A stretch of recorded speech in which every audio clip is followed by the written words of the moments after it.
I'd say is, hats off to Coach Miller and the Cincinnati program. They have got a tremendous defensive identity, and they did a great job of really disrupting us offensively, especially early. And you could tell they're very well prepared, very well coached, and just we're ready to be urgent to get a big win. So they deserve all the credit. Certainly, there's things we know we could do to be at our best and continue to improve, and we'll get back to the practice court and work on those. Coach, they did a really good job on the glass on you. Bob Miller's one of the better defensive rebounders in the country. How difficult is he to deal with on that defensive glass for you guys? Yeah, no, he has tremendous length and instincts and good hands, and he reads plays, and like you said, there's a reason.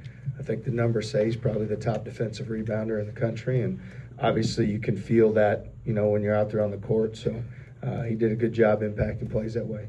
Milan, what was the biggest difference between first half 1 for 3 and then you heated up scorching in the second half? I think my team just needed me to step up on the offensive side. We weren't getting much scoring, not a lot of shots going in, so I think I just took a step up and started shooting a lot, and good things happened. Coach, the last 2 times you out-rebounded them by like 18. It was pretty dominating. Do you see a big difference in what they're doing this season from last year's team?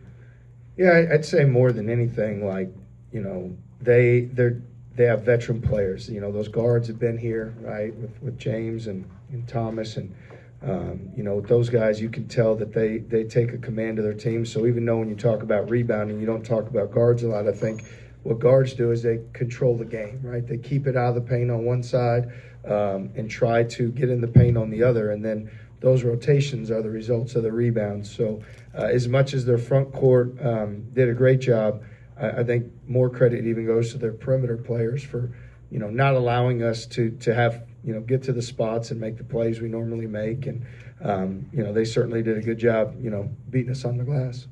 TJ, how were they able to keep control of the ball, keep control of the kind of tempo of the game so well and only stayed at 8 turnovers?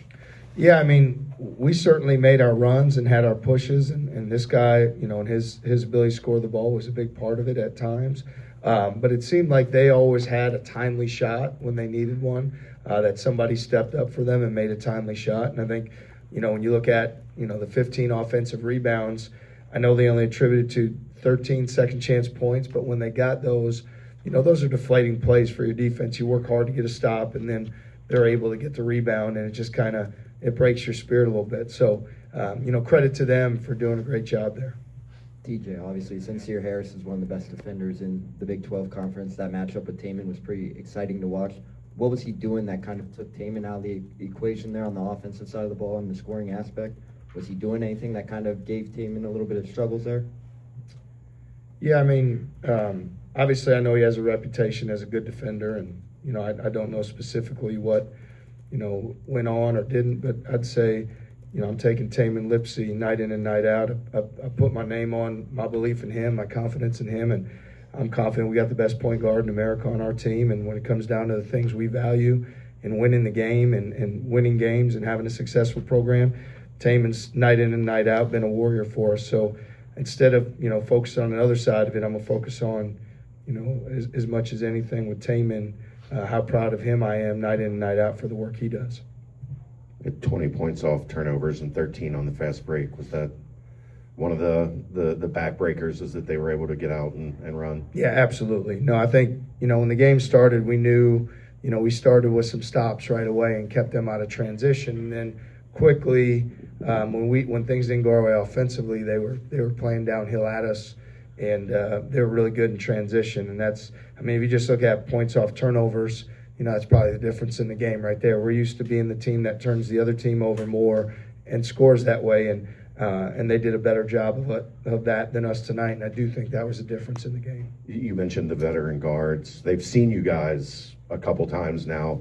How much does that help? Maybe we saw the first time that these two guys played you. They turned it over, I think, 27 times. Is that a factor for them that they've seen it, that they weren't maybe surprised by some of the blitzes and? Yeah, I think for sure. Those guys have great poise, and they're both big time shot makers. So, you know, we've certainly had our battles last year, the year, you know, prior, whatever it is, and I think, you know, you play against somebody over and over when you're competitors like those two guys are. You know, you're going to continue to learn from things that didn't go your way and get better. And they showed tremendous leadership and resolve for their team today, and made a lot of big plays. Have you ever had a night where you felt like everything was going in the second half like it was for a while? I've had a couple nights like that, but at the end of the day, we lost, so it wasn't good enough. And I played 34 minutes and had 1 rebound, and we got out-rebounded that game by a lot. So I think obviously I did really good on the offense end, but also got to look at the whole game, and I got to take accountability for some of things like that and rebound better.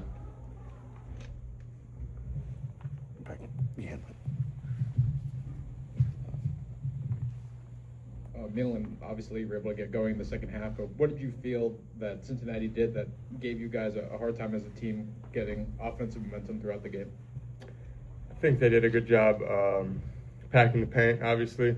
Had a couple bigger, taller, longer guys in the paint, so it was a big one. And then I don't know how many offensive rebounds we had, but I think they held us to 1 shot a good amount, and I think that we didn't get really many second chance points, so that hurt us.